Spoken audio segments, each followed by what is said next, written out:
ಸಾಯಿನಾಥ, ಯಾಕೆ ಹೀಗ್ ಮಾಡ್ದೆ? ಯಾಕೆ ನಿನ್ನ ನೋಡಕ್ ಬಿಡ್ಲಿಲ್ಲ? ನಿನ್ನ ನೋಡೋದು ಇಷ್ಟ ಇಲ್ವಾ? ಹೇಳು ಸಾಯಿನಾಥ, ಅಂತ ತಪ್ಪು ನಾನು ಏನ್ ಮಾಡ್ದೆ? ಇಂಥ ದೊಡ್ಡ ಶಿಕ್ಷೆ ಯಾಕೆ ಕೊಟ್ಟೆ ಸಾಯಿನಾಥ? ಹೇಳು.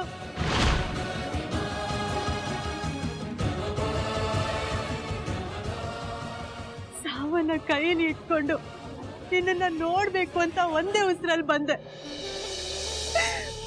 ಬರುವಾಗ ಎಷ್ಟೇ ಕಷ್ಟ ತೊಂದರೆಗಳು ಬಂದ್ರು ನಿನ್ನನ್ನ ನೋಡ್ತೀನಿ ಅಲ್ಲ ಅನ್ನೋ ಸಂತೋಷದಲ್ಲಿ ಎಲ್ಲ ಮರ್ತೆ. ಆದ್ರೆ ನೀನ್ ಮಾಡಿದ್ದೇನು?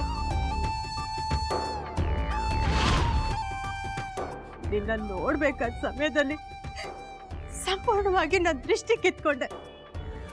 ಯಾಕೆ ಸಾಯಿನಾಥ, ಹೇಳು. ಎಂತೆಂತ ದೊಡ್ಡ ಪಾಪಗಳೇ ಮಾಡಿದವರು ಶಿರಡಿ ಕಾಲಿಟ್ಟು ಸಾಯಿನಾಥ ನನ್ನನ್ನ ಕಾಪಾಡು ಅಂದ ತಕ್ಷಣ ಅವ್ರ ಪಾಪಗಳನ್ನೆಲ್ಲ ತೊಳಿತೀಯಂತೆ. ಅಂತದ್ರಲ್ಲಿ ಯಾವ ತಪ್ಪನ್ನು ಮಾಡದೇ ಇರೋ ನನಗೆ ಯಾಕೆ ಈ ಪರಿಸ್ಥಿತಿ? ಹೇಳು ಸಾಯಿನಾಥ.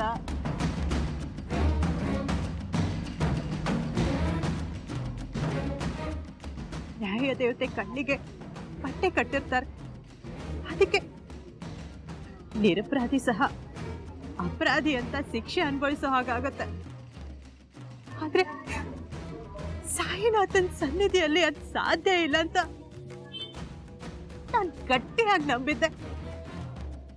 ಆದ್ರೆ ಇವತ್ತು ಆ ನಂಬಿಕೆ ಮಣ್ಪಾಲಾಗೋಯ್ತು.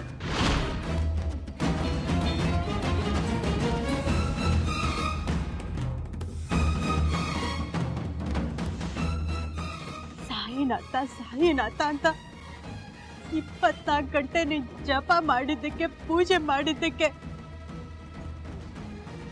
ಪಾಪಿ, ದೊಡ್ಡ ಪಾಪಿ ಅನ್ನೋ ಪಟ್ಟ ಕೊಟ್ಟಿದೀಯಲ್ಲ, ಯಾಕೆ ಸಾಯಿನಾಥ?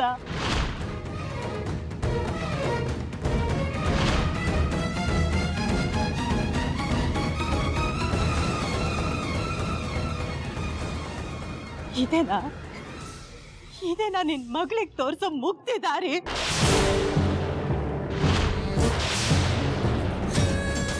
ನೀನೇ ನನ್ನ ತಂದೆ ತಾಯಿ ಬಂದು ಬಳಗ ಅನ್ಕೊಂಡಿದ್ದೆ. ಅದೇ ನಾನು ಮಾಡಿದ ದೊಡ್ಡ ತಪ್ಪು.